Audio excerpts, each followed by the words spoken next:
안녕하세요.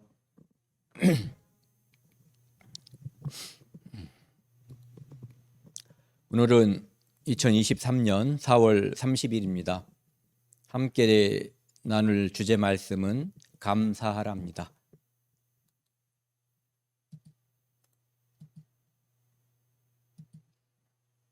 오늘 주제 말씀은 시편 136편 1절부터 3절이고요. 26절까지 전체를 한번 살펴보는 시간을 갖도록 하겠습니다. 함께 천천히 읽겠습니다. 여호와께 감사하라. 그는 선하시며 그 인자하심이 영원함이로다. 신들 중에 뛰어난 하나님께 감사하라. 그 인자하심이 영원함이로다. 주들 중에 뛰어난 주께 감사하라. 그 인자하심이 영원함이로다. 함께 기도하시겠습니다. 사람의 삶과 죽음 그리고 복과 화를 주관하시는 하나님 감사합니다. 우리는 하나님께서 만드셨고 또한 이 시간도 하나님께서 우리에게 생명을 주시고 인도하심을 믿고 있습니다. 하나님께서 벌레와 구더기 같은 저희들에게 하나님의 독생자 예수 그리스도를 보내주시고 그 피로 말미암아 영원히 제사함을 받고 하나님의 자녀가 되어 천국에 대한 소망으로 이 땅을 살게 해주시니 감사드립니다. 오늘 주일을 맞아 하나님 말씀을 함께 상고하고 나누는 시간입니다. 이 시간 온전히 함께 해주셔서 오직 하나님의 선하신 뜻만이 나타날 수 있도록 도와주십시오. 이 모든 말씀 우리를 사랑하시는 예수 그리스도 이름으로 감사하며 기도드렸습니다. 아멘. 오늘 주제 말씀 제목이요, 감사라는 말씀입니다. 우리는 그리스도인이 되고서야 비로소 감사가 무엇인지 알게 되는 것 같아요. 그리고 어르신들은 그런 말씀을 하시거든요. 네가 커서 애를 낳아봐야 네가 부모 마음을 안다고 말씀하시죠. 그래서 실제로 아이를 낳아서 키워보면은 그 아이가 아플 때, 또 이것이 이로운 방향인데 엇나가려고 할 때, 의도적으로, 그러니까 자기는 다른 게 좋은 거예요. 그런 것을 바라볼 때 이제 그때 비로소 우리 엄마 아버지가 나를 키우면서 이렇게 이 마음에 여러 가지 어려움이 있었겠구나, 그런 생각을 갖게 되는 거죠. 그래서 흔히 말하는 철든다라는 그런 표현을 쓰게 되는 거죠. 근데 그리스도인이 되고 나서 보면은 우리가 부모와 자식 관계, 이제 누군가는 누군가의 자식으로 태어났다가 나중에 누군가의 엄마나 아버지가 되는 거거든요. 그런데 그런 관계에서 보다도 우리가 하나님의 자녀로 태어났을 때 실제로 부모님의 사랑도 더 많이 알게 되고, 또 하나님의 사랑, 그것도 진짜는 그리스도인이 돼야만 알게 되는 거죠. 그전에는 뭐 피상적으로는 뭘 생각할 수 있을지 모르지만은 진짜 사랑은 알 수가 없는 그런 것이라고 생각을 합니다. 언제 가장 감사하는 마음이 들으셨는지 모르겠어요. 저는 제가 거듭났을 때, 그때 정말 하나님께서 내가 하나님을 알지 못할 때 욕하고 저주하고 조롱하고 뭐 온갖 것을 다 했는데, 그런데도 불구하고 오래 참아주셔서, 제가 의로워서가 아니잖아요. 하나님의 오래 참은 결과로, 그리고 제가 선한 것이 없었는데도 불구하고 하나님께서 저를 말씀으로 인도해 주셔서 말씀을 듣고 하나님의 자녀가 되었을 때, 그때 정말 감사하는 마음, 그것이 가장 많이 생겼던 것 같아요. 그리고 그 감사한 마음을 이제 우리 가족들과 내가 알고 있는 사람들에게 나눌 때 그리고 그때 하나님께서 성령께서 역사하심으로 인해서 나를 통해서 하나님께서 다른 사람들에게도 하나님의 생명이 있음을 그 간증으로 확인시켜 주었을 때 그때 또 그런 기쁨, 충만함을 맛볼 수 있는 것 같아요. 그러니까 진짜 감사함은 우리가 하나님을 알 때 그리고 믿었을 때 충만한 감사와 은혜가 솟아나오는 것 같아요. 이거 시편 136편 1절부터 보시면은요. 여호와께 감사하라. 감사할 거리가 있으니까 감사하라고 하는 거거든요. 그런데 감사하지 않는 이유는 감사할 거리가 있다고 생각하지 않는 거예요. 없다라고 하는 거죠. 그러니까 감사할 거리가 있는지 없는지는 생각해 보면 아는데 생각해 보지 않는 거죠. 사람들은 생각을 해봐야 어떤 결과가 나오거든요. 생각해 보지 않으면 알 수가 없어요. 그것은 그리스도인도 마찬가지거든요. 제가 예전에 하나님을 믿기 전에 그리스도인들이 이런 말을 할 때 조롱했어요. 비웃었고 어떤 사람이 교통사고가 났는데 한쪽 다리만 부러졌어요. 일테면은. 그랬더니 다행히 하나님께서 도와주셔서 한쪽 다리만 부러졌다고 말할 때 저는 솔직히 속으로 그 사람한테는 대놓고 말하면 신뢰가 되니까 야 미쳤구나. 그럼 하나님이 다리를 안 부러뜨렸으면은 그게 감사한 일이지 어찌게 한쪽 다리가 부러진 게 감사한 일이냐라고 속으로 생각했죠. 그런데 제가 하나님을 믿고 나서는 저도 비슷한 생각, 꼭 한쪽 다리뿐만 아니라 우리가 살면서 겪는 고난, 어려움 이런 것들을 통할 때 오히려 내가 아무 탈 없이 평탄하게 지날 때보다 감사하는 마음이 더 많이 생기더라는 거죠. 네. 그래서 감사는 환경에 대한 반응이 아니라 하나님을 알고 하나님께 기도하는 것에 대한 반응이라고 볼 수가 있어요. 네. 그리고 그분은 선하신 분, 천지 만물 중에 오직 선하신 분은 한 분, 아버지 하나님만 선하시거든요. 그리고 그 인자하심, 선하시기 때문에 그분은 인자하신 거거든요. 그리고 그 인자하심이 누군가가 저에게 은혜를 베풀었는데 일초 후에 은혜를 거둬버리면 오히려 배신감이 더 많이 들죠. 하나님께서 우리에게 진짜 큰 선물을 주시는 그 선물은 영원한 선물이거든요. 영생의 선물. 그렇기 때문에 그 선하심과 인자하심이 영원하기 때문에 우리가 여호와께 하나님께 감사할 수 있는 거죠. 그 다음에 두 번째는요. 신들 중에 뛰어난 하나님께 감사하라. 인자하심이 영원함이로다. 신들이 사람들은 많이 있다고 생각하거든요. 우리는 유일하신 창조주 하나님, 그분만 우리는 신으로 믿는 거예요. 네. 여호와 하나님만, 우주 만물을 창조하신 분만.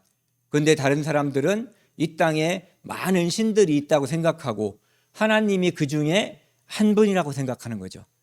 설사 그렇다고 해도 그 많은 신들 중에 뛰어난 하나님께 감사하라. 그분이 신들 중에 신. 그러니까 우리가 그런 표현 쓰죠. 학교 다닐 때 최상급이라는 거. 가장 위에 있는 분. 그러니까 다른 잡신들하고는 비교할 대상이 아닌 거예요. 홀로 계신 분. 그분을 말하는 거거든요. 그분께 하나님께 감사하라. 그 인자하심이 영원함이로다. 주들 중에 뛰어난 주께 감사하라. 여기도 보면 주라고 돼 있는데 주라고 부르는 것은 여기서 이제 신적인 존재들이죠. 그러니까 우리가 이것도 역시 하나님께 감사하라. 그 인자하심이 영원함이로다. 제가 몇 마디만 하면은 이 소개가 이렇게 바짝바짝 말라요.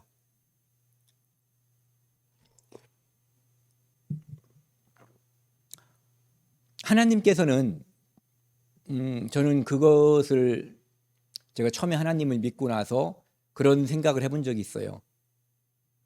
악인에게도 하나님은 햇빛과 비를, 산소와 모든 것들을 똑같이 주시잖아요.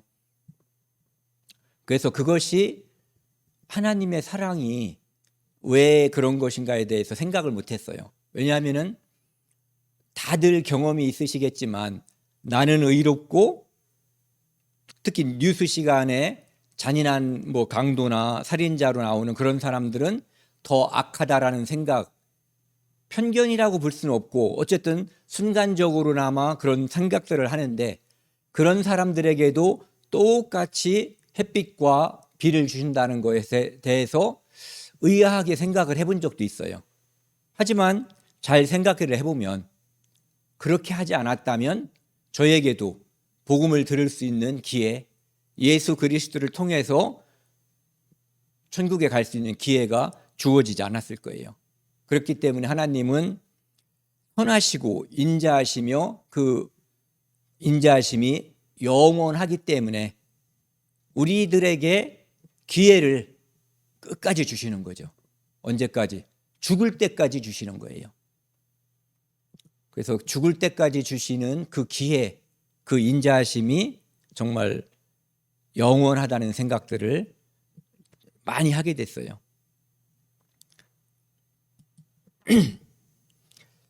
4절부터 이제 9절까지는 하나님께서 이제 창세기 1장 장면처럼요, 천지 만물을 창조하시는 그런 장면들이거든요. 홀로 큰 기이한 일들을 행하시는 이에게 감사하라. 그 인자하심이 영원함이로다. 하나님은 천지 만물을 창조하셨거든요. 그런데 간단하게 써놨죠. 심지어는 한 줄로 태초에 하나님이 천지를 창조하시니라 이렇게 써놨어요. 그리고 그 뒤에 그것을 좀 구체적으로 써놓은 것이 이제 첫째 날, 둘째 날, 셋째 날, 넷째 날, 다섯째 날, 여섯째 날, 그리고 일곱째 날 안식하셨다, 이런 이야기거든요. 그런데 그것을 5절에 보면은 지혜로 하늘을 지으신 이에게 감사하라. 그 인자하심이 영원함이로다. 지혜로, 어떤 지혜인지는 모르죠. 우리가 그냥 지금 알고 있는 얕은 상식으로 생각을 해보면, 만약에 태양계가 있는, 태양이 있고 수성, 금성, 지구 이렇게 쭉 행성들이 있잖아요. 그런 별들이 태양을 중심으로 또 존재하는데 그것들이 허공에, 우주 공간에 그냥 떠 있는 거거든요. 떠서 또 이렇게 자전도 하고 공전도 하는데 그것들이 멀어지지도 않고 가까워지지도 않고, 그러면서도 이 지구에만 사람이 살 수 있게끔 뭔가 조치를 취해 놓으신 거거든요. 그 지혜, 어떻게 하면은 늘 그 자리에 그러면서도 똑같은 속도로 움직이고 돌고 이렇게 하는 그런 것들에 대해서 지금 21세기 2023년 4월 30일 지금까지 지구의 역사 중에 과학이 가장 발달한 날이겠죠. 오늘이, 내일이 더 발달할지는 모르겠지만요. 그런데 지금도 그런 것들을 사람들이 만들 수 없거든요. 이해도 다 못하죠. 어떤 힘이 어떻게 작용하는지, 가까워지지도 멀어지지도 않고, 그러면서도 이것이 돌 수 있는 이 힘은 또 어떻게 늘 갖춰져 있는 것인지. 우리가 시계에 어렸을 때 태엽을 주면은 시간이 지나면 태엽이 풀려서 시계가 죽었다고 그러잖아요. 잔다고. 그럼 다시 돌리면 가는데, 그럼 하나님께서 죽기 전에 또 태엽을 주시는 건지 우리 생각할 때 그런 거죠. 그러니까 하나님께서 개입하고 있는 거예요. 분명하게. 그렇기 때문에 그것들이 운행자가 존재하고 있다는 거죠. 그 다음에 땅을 물로 펴신 이에게 감사하라. 그 인자하심이 영원함이로다. 지금 이 지구에 땅과 육지가 아니라 땅과 바다가 이제 대략 7대3 비율 정도로 있다고 하는데요. 그 비율, 또는 이 땅의 높이, 바다의 깊이, 그 다음에 남극과 북극에 있는 얼음들, 이 모든 것들을 하나님께서, 그리고 지축이 23.5도 기울어진 것, 이런 것들, 우리가 알고 있는 것들은 간단한 것들이지만 그런 것들을 통해서 하나님께서는 물이 남극과 북극으로 가고 깊은 바다에 가고, 그래서 육지가 드러나게끔 해주시고, 그 다음에 바다에 모래를 두셔서 그 바닷물이 다시 육지를 침범하지 못하게끔 그런 것들을 해주신 거거든요. 그러니까 여기서는 간단하게 땅을 물 위에 펴셨다고 되어 있지만 우리가 살 수 있게끔, 그러니까 그 이사야 45장에 보면은 하나님께서 이 땅을 창조하시되 헛되이 창조치 않고 사람이 거할 수 있게끔 살기에 적합하게 창조했다라고 말씀하고 있거든요. 그러니까 그런 것들을 지혜로, 그 다음에 기이한 일들로 이제 만드신 그런 분이라는 거죠.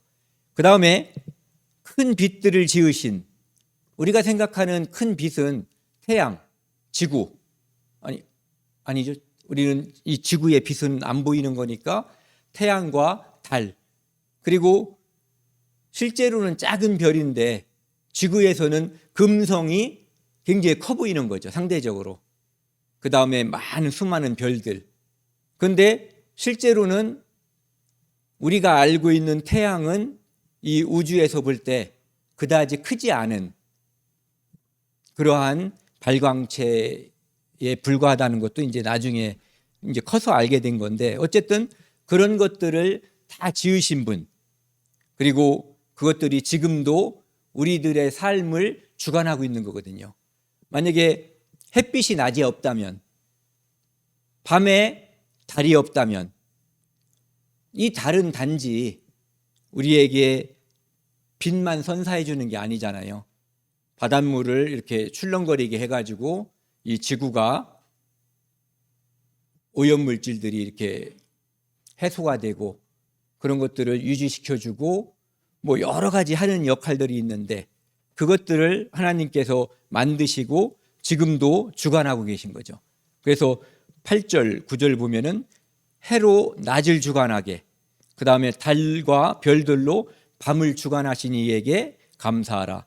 그 인자하심이 영원함이로다.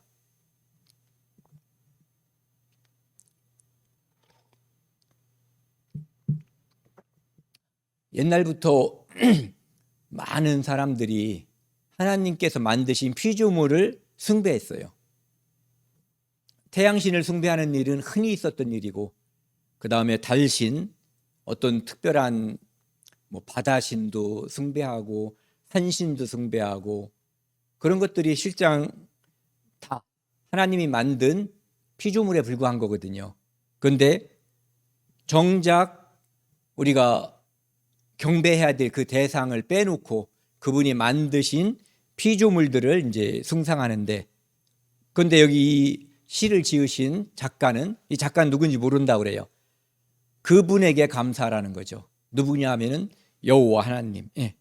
여기서는 이에게 감사하라 되어 있지만은 아까 1, 2, 3편에서 1, 2, 3절에서 보면은 여호와 또는 하나님 또는 주께, 예, 신께 감사하라 이렇게 되어 있죠. 그 다음에요, 이제 천지 만물을 만드신 하나님께 감사라고 되어 있고, 그 다음에 이스라엘 사람들에게 늘 잊지 못하는 사건이 있어요. 그 중에서 하나를 하라면은 그것은 늘상 유월절이에요. 그 일은 이스라엘 역사가 존속되는 한, 이 지구 역사가 존속돼서 이 성경이 남아있는 한, 유대인이 남아있는 한 유대인에게 유월절은 잊을 수 없는 날이에요. 하나님께서도 물론 대대로 영원히 기억하고 기념하라고 되어 있죠. 그래서 10절에 보면은 애굽의 장자를 치신 이에게 감사하라. 그 인자하심이 영원함이로다. 만약에 하나님께서 애굽의 장자를 치지 않았다면 그들은 그냥 애굽에서 노예 상태로 있는 거죠. 그런데 하나님께서 한쪽에는 심판, 한쪽에는 구원이거든요. 그러니까 유대인들에게는 이스라엘 히브리 사람들에게는 구원이 됐고 그 다음에 애굽 사람들에게는 심판이 됐던 거예요. 장자를 죽이는 재앙도 그렇고 그 후에 있었던 홍해를 건너는 사건도 역시 마찬가지죠. 이스라엘에게는 구원이 됐고 그 다음에 그 이스라엘을 따라서 홍해에 들어왔었던 애굽의 왕 파라오와 그의 병거를 타고 함께 왔었던 병사들에게는 심판이 됐던 거예요. 이스라엘을 그들 중에서 인도하여 내신 6월절 사건이에요. 이것도 강한 손과 표신팔로 인도하여 내신 첫 번째 재앙, 두 번째, 세 번째, 네 번째, 다섯 번째, 여섯 번째, 아홉 번째, 열 번째 재앙.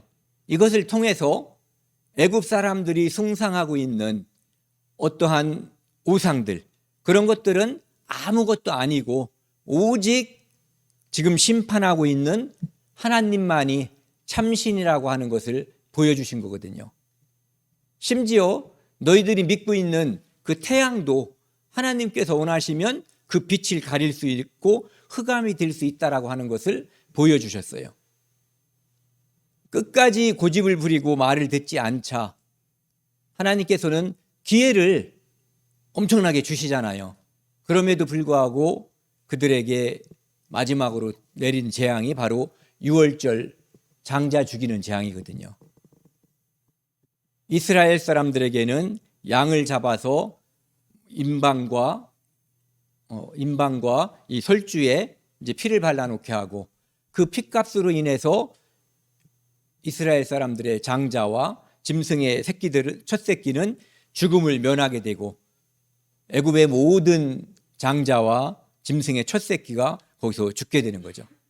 그런 것들은 바로 강한 손과 표신팔로 여호와 하나님, 창조주 하나님이 아니면은 구분할 수 없는 거예요. 제가 이제 이런 말씀을 자꾸 드리는 게 저는 그게 신기한 거예요. 사람들끼리는 자식을 10명을 낳았다고 치자고요. 그러면은 다른 사람이 와가지고 누가 큰아들인지 알기 어렵거든요. 더군다나 어른이 돼버렸으면 더 알기 어렵죠. 노화가 빨리 드는 사람도 있잖아요. 그런데 짐승 같은 경우는 양이 여러 마리가 있단 말이에요.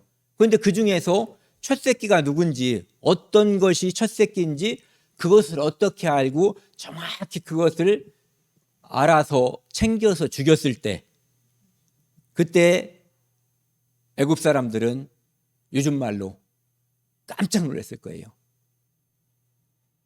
그러니까 항복할 수밖에 없었던 거죠. 여기서 더 나가면 우리는 전멸하겠구나라는 위기의식을 분명히 느꼈을 거예요. 그리고 홍해를 가르신, 좀 이따가 이제 제가 홍해를 가르는 것을 잠깐 말씀을 드릴게요. 그리고 이스라엘을 그 가운데로 통과하게 하신, 바로와 그의 군대를 홍해에 엎드려뜨리신, 이스라엘 사람들은 건져내셨고 그 다음에 바로와 그의 군대는 물로 엎어서 한 사람도 남김이 없이 전원 다 죽였다라고 되어 있는 거죠. 죽었다라고. 그리고 그의 백성을 인도하여 광야를 통과하게 하신, 이런 과정, 하나님께서 특별한 역사를 통해서 장자를 살리는 또는 장자를 죽이는 재앙을 통해서 하나님의 강한 손과 표신팔, 그러니까 하나님의 커다란 전지전능한 권능을 통해서 그들을 구원하시고 또 심판하시고, 그래서 홍해를 가르시고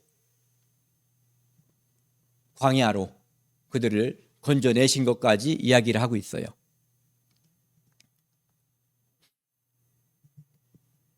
이게 무엇 같아요?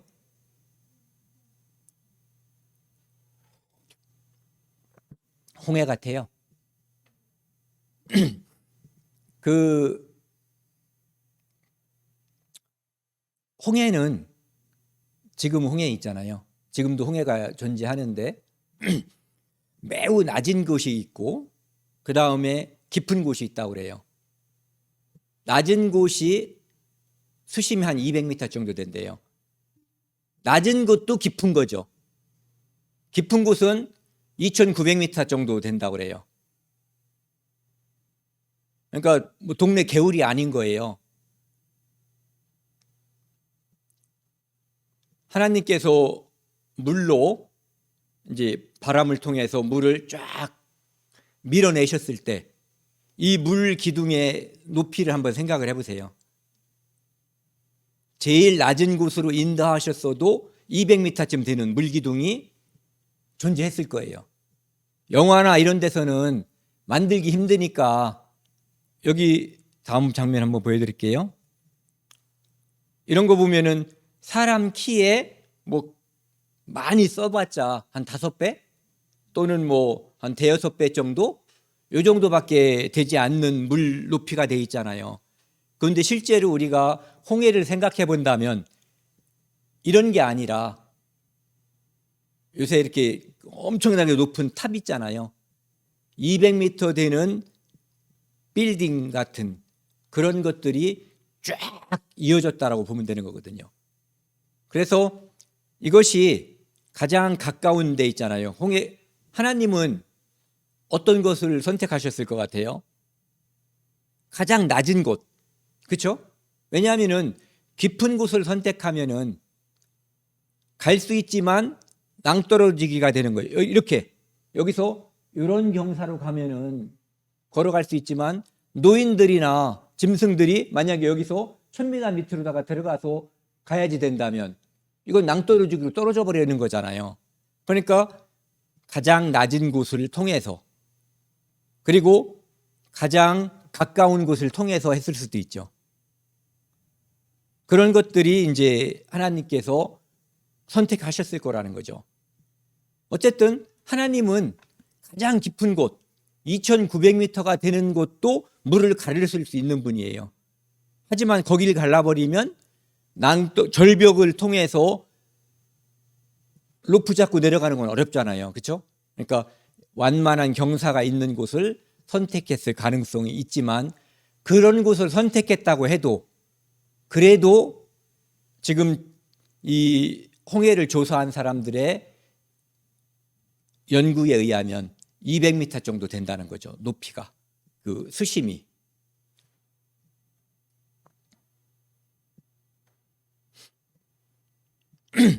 하나님께서 이들에게 하나님은 생각이 있으셨잖아요. 데리고 나올 때 여기다가 데려다 놓고 여기서 좀 기다리게 하면은 바로가 애들을 데리고 올 테고 그러면은 여기를 이제 건너서 이제 구원할 거고 바로의 군대는 여기다가 수장을 시킬 것도 하나님은 다 알고 계셨을 거란 말이에요. 그런데 여기에 아직 바다가 갈라지지 않고 뒤에서는 바로의 군대가 올 때 사람들은 바로 또 모세를 원망하고 죽이려고 했죠. 이게 이제 우리가 교제를 하면서 그런 말을 많이 하잖아요. 그 모습이 바로 내 모습, 우리들의 모습이다라고 자주 이야기를 하는데 바로 우리가 삶이 그런 거거든요. 하나님께서 벌레와 구더기 같은 나를 구원했는데 내 삶이 평탄하지 않으면 사람들이 자꾸 하나님을 원망하는 거예요. 사람들은 자기 길을 어리석어서 자기가 어긋나게 해놓고 하나님을 원망하는 거거든요.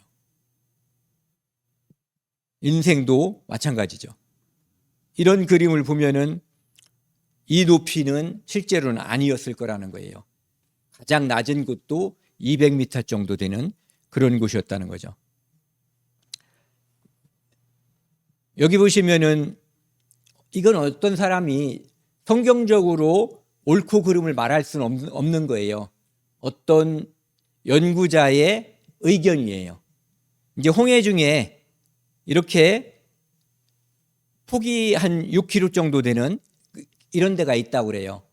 그리고 길이가 한 15km 정도 되는 그리고 여기가 홍해 중에서 가장 수심이 낮은 200m 정도 되는 곳이라고 하더라고요. 그러니까 여기를 통해서 하나님께서 인도하셨을 가능성에 대해서 이야기하는 거죠. 특별히 이 주변에는 그 한 300만 정도가 이렇게 함께 텐트를 치고 머물 수 있는 장소도 존재한다, 이런 얘기죠. 다른 데는 이제 그런 장소가 없고, 그렇기 때문에 여기일 가능성에 대해서 이야기하는 거죠. 그리고 이제 아까 말씀드린 것처럼 여기는 200m 정도밖에 안 되지만 이 옆으로 다 가면은 평균 홍해가 평균 깊이가 1200m라고 그래요.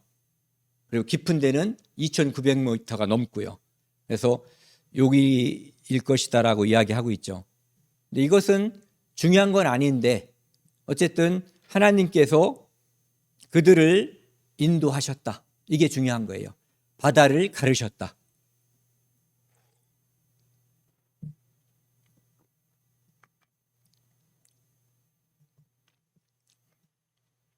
그 다음에 17절에 보시면요. 큰 왕들을 치신 이에게 감사하라. 그 인자하심이 영원함이로다. 이스라엘이 칼싸움을 연마하거나 활쏘기를 연마한 상태에서 애굽에서 나온 게 아니에요. 그야말로 군인이라고 본다면 오합지졸이죠. 군인으로 써먹기에는 적당하지 않은 집단이에요. 거기서 벽돌 만들다 온 노예 집단이거든요. 그런데 큰 왕들을 치셨어요. 누가? 하나님이. 그들은 하나님이 인도하는 대로, 또 하나님께서 하라고 하신 대로 하면 되는 거예요. 그러면 나머지는 하나님께서 책임져 주시는 거거든요. 우리 삶도 지금도 마찬가지예요. 내가 개척을 하려고 하면은 엄청나게 많은 어려움이 있어요. 그런데 하나님께 믿고 맡기는 삶이, 유대인들이 성막이 앞에서 쭉 갈 때 따라가고 구름이 내려앉아서 멈추면 멈추고 가면 가고, 이 삶이 지금 크리스찬의 삶하고 똑같은 거거든요. 인도하는 대로 앞서가지 말고 뒤에 따라가면 되는 거죠. 아모리인의 왕 시온을 죽이신 이에게 감사하라. 그 인자하심이 영원함이로다. 아모리 왕 시온이 갑자기 튀어나왔죠. 그들에게 조건을 이야기했어요. 우리는 여기서 너희들이 가꾸는 어떤 식물이라든지 이런 것을 전혀 건드리지 않고 조용히 지나갈 테니까 길만 터달라고. 그런데 고집 부리다가 죽은 거예요. 그 다음에 20절에 바산왕 옥도 그냥 들이 공격을 한 거죠. 그래서 하나님의 군대가 멸망시켜 버리셨죠. 그 여호수아 12장에 보면은 여기 나와 있는 것처럼 유명한 왕들, 큰 왕들이란 표현이 있는데 여호수아 12장에 보면은 31명의 왕의 이름이 쭉 써 있어요. 어떤 사람들은 이까짓 게 무슨 왕이냐, 부족장이겠지. 어쨌든 성경에서는 왕이라고. 그들은 왕이었던 거예요, 왕. 그래서 31명을 하나님의 군대가 싹 쓸어버렸죠. 이 모든 것을 인도하시고 거기서 앞에서 역사하신 분이 바로 하나님이시라는 거죠. 그분이 역사했기 때문에 애굽에서 나왔고 홍해를 건넜고 광야에서 40일 동안 옷이 헤어지지 않고 신발도 헤어지지 않았고 만나를 주셔서 매일 음식 걱정을 하지 않을 수 있었고,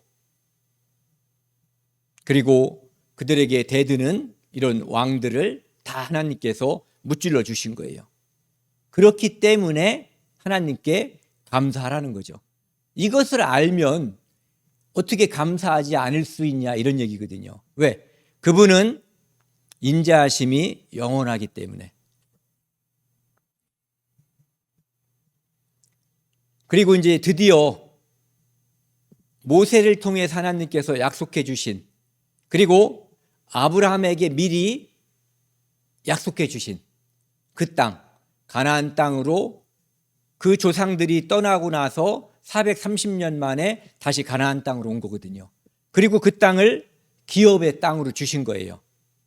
신명기 7장 6절에 보면은 기업의 백성이라고 그랬거든요. 하나님의 기업의 백성. 그러니까 하나님의 뜻을 이루는, 하나님이 어떻게 생각하시는지, 하나님께서 지금 무엇을 진행하고 있는지를 이스라엘 역사를 보면은 그 뜻을 알 수가 있는 거예요. 그래서 그 땅을 인도해 내서 그들에게 주신 거거든요. 어느 땅? 바로 가나안 땅을 주신 거죠. 곧 그 종 이스라엘에게 기업으로 주신 이에게 감사하라. 그 인자하심이 영원함이로다. 참 신기하잖아요. 하나님께서는 땅을 주시고 이것은 베냐민 지파 이렇게 등기한 게 아니에요. 베냐민 지파에게 주시고 그 땅을 차지하게 하신 거예요. 그러니까 하나님께서 그렇게 될 것을 미리 역사해 주신 거예요. 미리 말씀해 주시고 그대로 된 거죠. 우리도 하나님은 모든 사람이 구원을 받으며 진리를 아는 데 이르기를 원하시거든요. 그렇기 때문에 우리가 누군가에게 전도하는 것은 하나님 말씀에 순종하면 되는 거예요.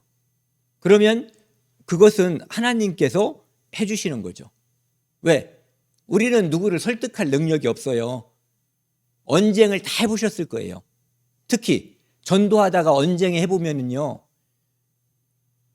그렇게 똑똑할 수가 없어요. 자기가 알고 있는 모든 상식, 모르는 것까지 다 동원해서 반대하고 우겨버리거든요. 우기면은 끝이 안 나요. 그런데 하나님께서 그들의 마음을 열어주시면 그들의 마음이 어느 순간에 열리고 그 마음에 성령께서 들어오시면 우리와 똑같은 성도가 되는 거예요. 그리고 그 땅을 이스라엘에게 기업으로 주신 분이거든요. 우리를 비천한 가운데에서도 기억해 주신 이에게 감사하라. 그 인자하심이 영원함이로다. 비천함 중에서도 기억해 주신 분.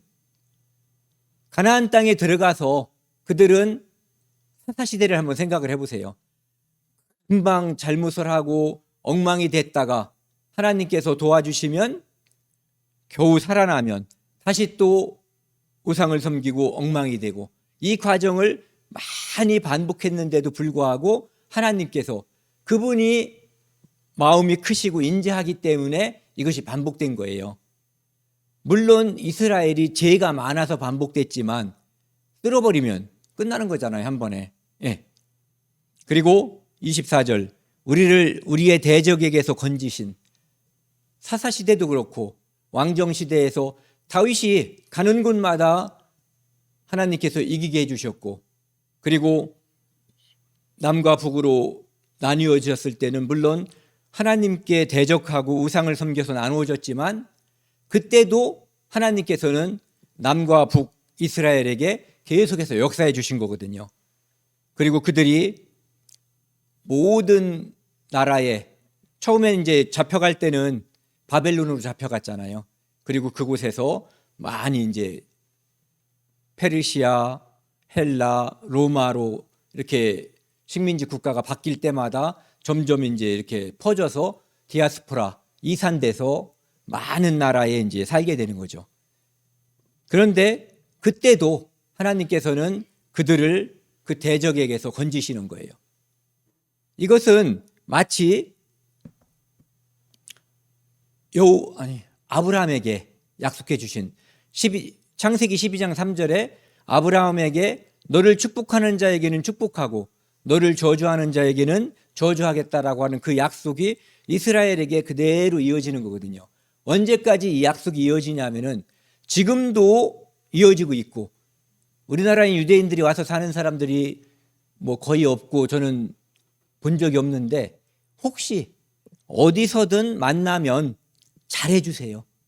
그러면 분명히 하나님께서 우리가 크리스찬이기 때문에도 축복해 주시지만 유대인에게 잘해줬기 때문에 축복해 주실 거예요. 그 약속은 지금도 유효하고 나중까지 이 땅의 역사가 존속할 때까지 유효한 거거든요. 그리고 모든 육체에게 먹을 것을 주신 이에게 감사하라. 그 인자하심이 영원함이로다. 하나님께서, 우리는, 저도 그렇게 생각을 했어요. 사람이 노력해서 먹고 사는 거라고. 근데 아무리 노력해도 노력할 것이 없는 데도 있어요. 아프리카 비가 안 와가지고 그 사람들이, 비아냥거리는 사람들은 좀 노력하면 될 텐데 노력해도 소용없어요. 비가 안 오는데요. 뭐를 심어도 싹이 안 나는데요. 수확할 수가 없는 거예요.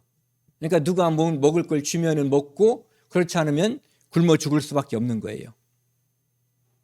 그렇기 때문에 광야에서 만나를 내려주시고 이스라엘이 지금까지 쭉 살 수 있게끔 모든 역사를 통해서, 그리고 우리가 이 땅에서 이스라엘 사람이 아니라고 해도 이 땅에서 우리 입으로 음식이 쉬지 않고 들어갈 수 있었던 그것은 바로 하나님의 크신 은혜거든요.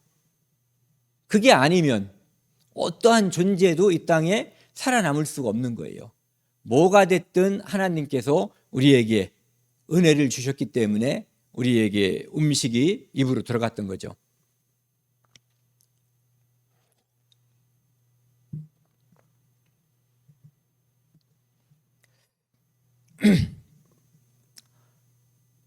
우리가 하나님께 늘 감사하지만, 아까도 말씀드린 것처럼 언제 가장 감사하냐면은 내 영혼을 구원해 주셨을 때.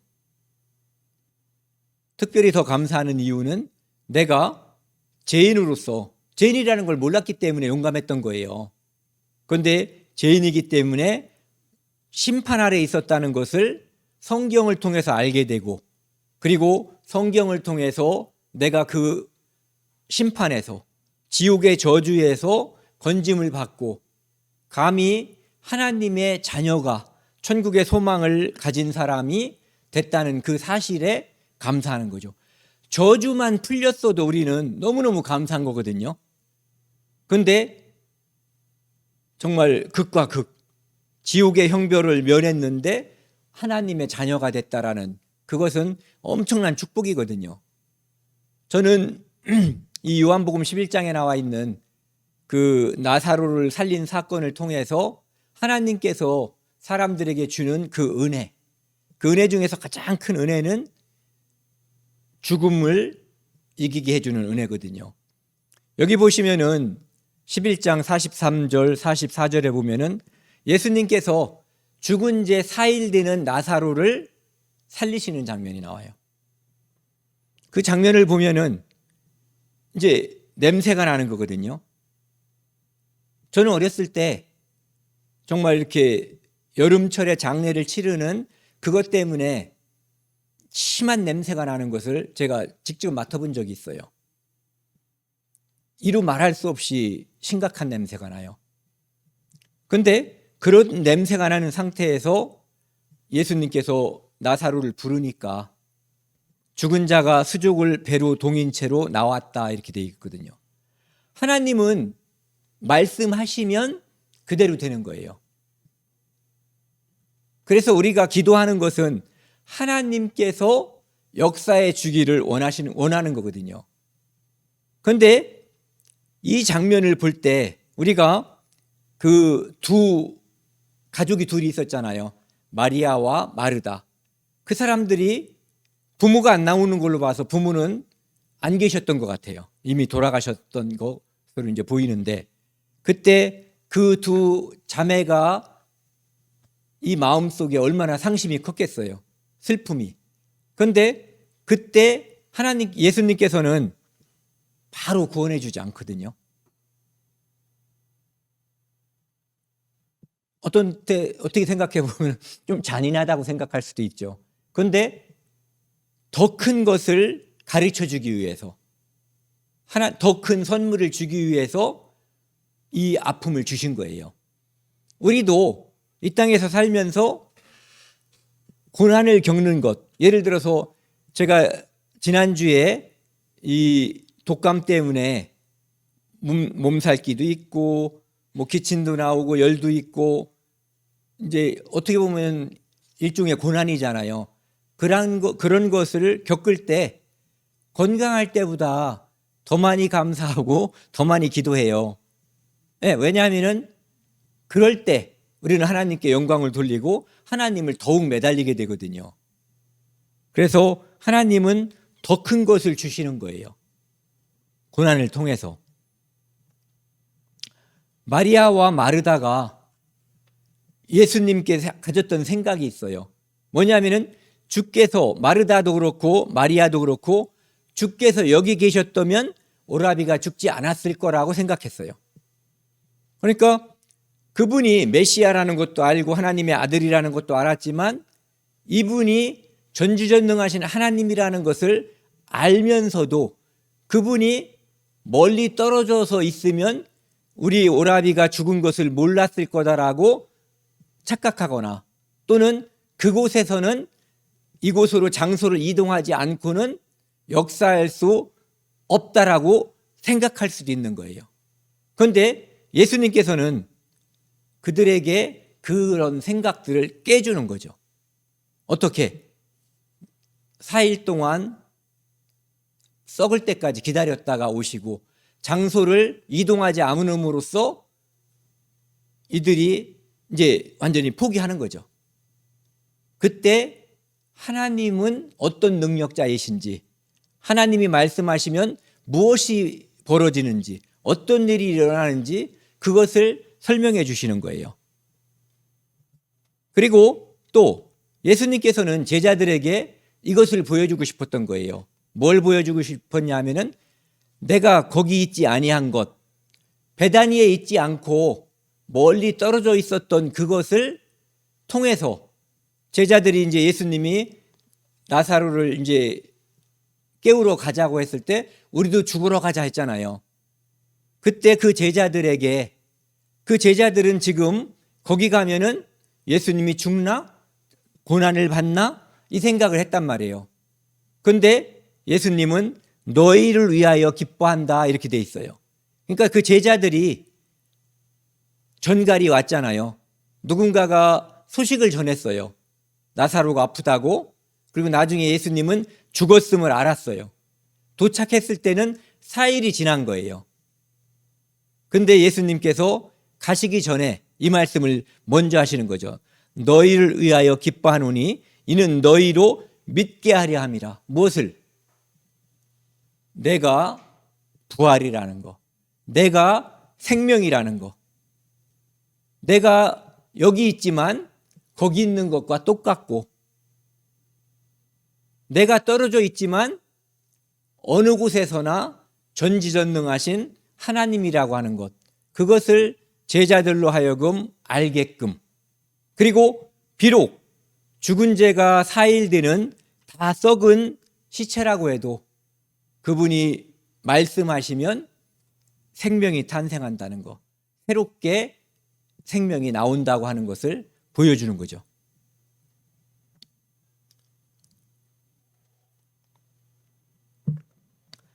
그러니까 제자들에게 지금 너희들이 따라다니는 나는 요셉의 아들, 마리아의 아들, 목수쟁이가 아니라 전지전능하신, 우주와 천지 만물을 창조하신 바로 그분이라고 하는 것을 실제로 이제 보여주고, 그들이 그것을 보고 믿게 하기 위해서 시간을 지체하시는 거죠. 공간을 떨어져 있었던 거예요. 시간도 지체하시고. 그래서 감사함이 넘치게 해주시는 거예요. 같이 읽겠습니다. 25절부터 27절까지요.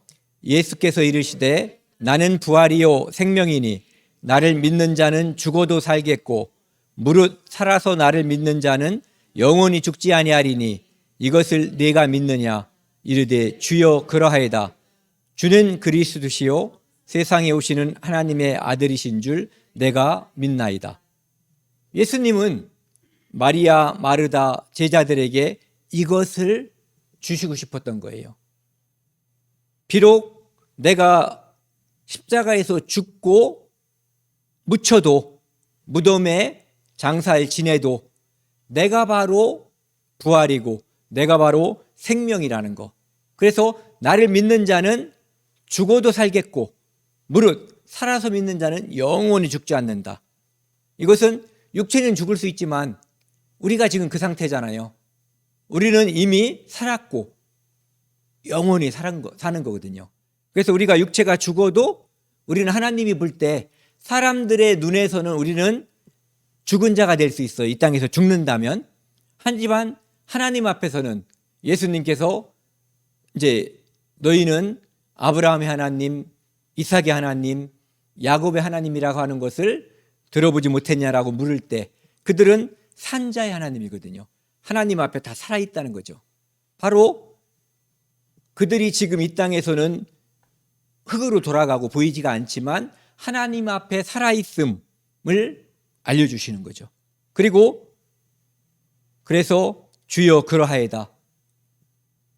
주는 그리스도시요 세상에 오시는 하나님의 아들이신 줄 내가 믿나이다. 고백은 이렇게 했지만 약간 다른 면이 있었어요. 하지만 바로 이것을 알게 해주기 위해서 예수님께서는 시간과 공간을 일부러 떨어뜨려 놓으셨던 거예요. 더 큰 감사를 주기 위해서. 그러니까 가장 큰 감사는 이거거든요. 베드로전서 1장 8, 9절 말씀 같이 읽겠습니다. 예수를 너희가 보지 못하였으나 사랑하는도다. 이제도 보지 못하고 믿고 말할 수 없는 영광스러운 즐거움으로 기뻐하니 믿음의 결국 곧 영혼의 구원을 받음이라. 우리가 하나님께 여기 보시면 예수를 너희가 보지 못하였으나 사랑하고 믿고 말할 수 없는 영광스러운 즐거움으로 기뻐하니 우리가 이 삶에서 아까도 말씀드렸지만 환경이 어려움이 있을 수 있고 또 내 육체가 고난 중에 있을 수 있어요. 하지만 믿고 말할 수 없는 영광스러운 즐거움으로 기뻐할 수 있는 이유가 뭐냐 하면은 믿음의 결국 영혼의 구원을 이미 받았기 때문이거든요. 이것은 구원은 두 가지 지난번에도 말씀드렸잖아요. 첫 번째는 이미 내가 영혼을 구원받아서 이미 하나님의 자녀가 돼버린 거예요. 그 다음에 두 번째, 아직 예수님이 공중에 오실 때 우리는 그때 영화, 신령한 몸으로 변화돼서 완전한 구원체로서 바뀌어버리는 거예요. 네. 그래서 우리가 가장 감사할 수 있고 모든 감사의 첫 번째 조건, 근본은 바로 영혼의 구원을 받음이죠. 이게 아니면 이 땅에서 어떠한 영광을 누렸어도 아무것도 아닌 거예요. 죽으면 끝이 아니라 지옥으로 가는 거예요. 골로새서 1장 12절 14절입니다. 우리로 하여금 빛 가운데서 성도의 기업의 부분을 얻기에 합당하게 하신 아버지께 감사하게 하시기를 원하노라. 성도가 됐기 때문에 하나님께 감사를 해야지 된다는 거거든요.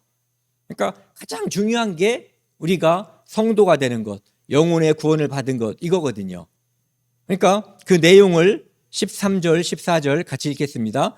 그가 우리를 흑암의 권세에서 건져내사 그의 사랑의 아들의 나라로 옮기셨으니 그 아들 안에서 우리가 속량 곧 제사함을 얻었도다. 여기 보시면은 흑암의 권세, 마귀의 사슬에서 우리를 건져버린 거예요. 그래서 그의 사랑의 아들의 나라로 이미 우리 신부는 의인이에요. 하나님의 자녀죠. 이미 옮겨버렸거든요. 이 땅에서 사는 것은 시간차 공격. 배구할 때 이렇게 소트 싹 해놓으면은 이 사람이 공격하는 것처럼 보였는데 다른 사람이 딱 공격하잖아요. 그것처럼 우리는 지금 이미 하나님의 자녀인데 아직 아까 말씀드린 것처럼 예수님께서 오실 때까지 이 몸의 구원이 완성이 되지 않은 것뿐이죠. 그런데 이미 옮겨놓은 거예요. 그의 아들 안에서 우리가 속량 곧 제사함을 얻었도다. 죄인이 예수님의 죄값을 지불함으로 인해서 의인이 된 거예요. 제사함을 얻었도다. 이것 때문에 우리가 하나님의 자녀가 된 거죠. 이것 때문에 우리가 하나님께 감사할 수 있는 거예요.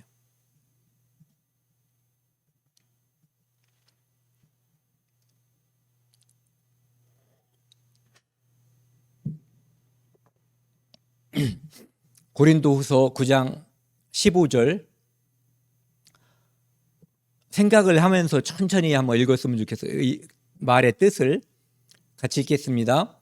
말할 수 없는 그의 은사로 말미암아 하나님께 감사하노라. 말할 수 없는 그의 은사로 말미암아. 사도 바울이 지금 이 말씀을 기록할 때 수많은 게 떠올랐을 거예요. 나 같은 인간을 하나님께서 특별히 선택해서 사도로 부르시고 이방인의 사도로 써먹은 것, 그리고 수많은 죽음, 고난, 그 앞에서 하나님께서 바울을 건지시고 그에게 은혜를 주신 것, 그리고 결국은 이제 자기 앞에 맞닥뜨려져 있는 그 죽음이라고 하는 고난, 순교, 이것까지를 포함해서 그런 것까지, 죽음까지가 사도 바울이 생각할 수 있는 은사거든요. 우리도 얘기하잖아요. 우리한테는 그런 믿음을 하나님께서 요구하지 않으실 거라고. 그래서 말할 수 없는 은사로, 말할 수 없는 그의 은사로 말미암아 하나님께 감사한다, 이렇게 돼 있어요. 그래서 우리가 어떤 처지에서 구원을 받았는지 생각을 해보면 사실은 그 도토리 키재기거든요.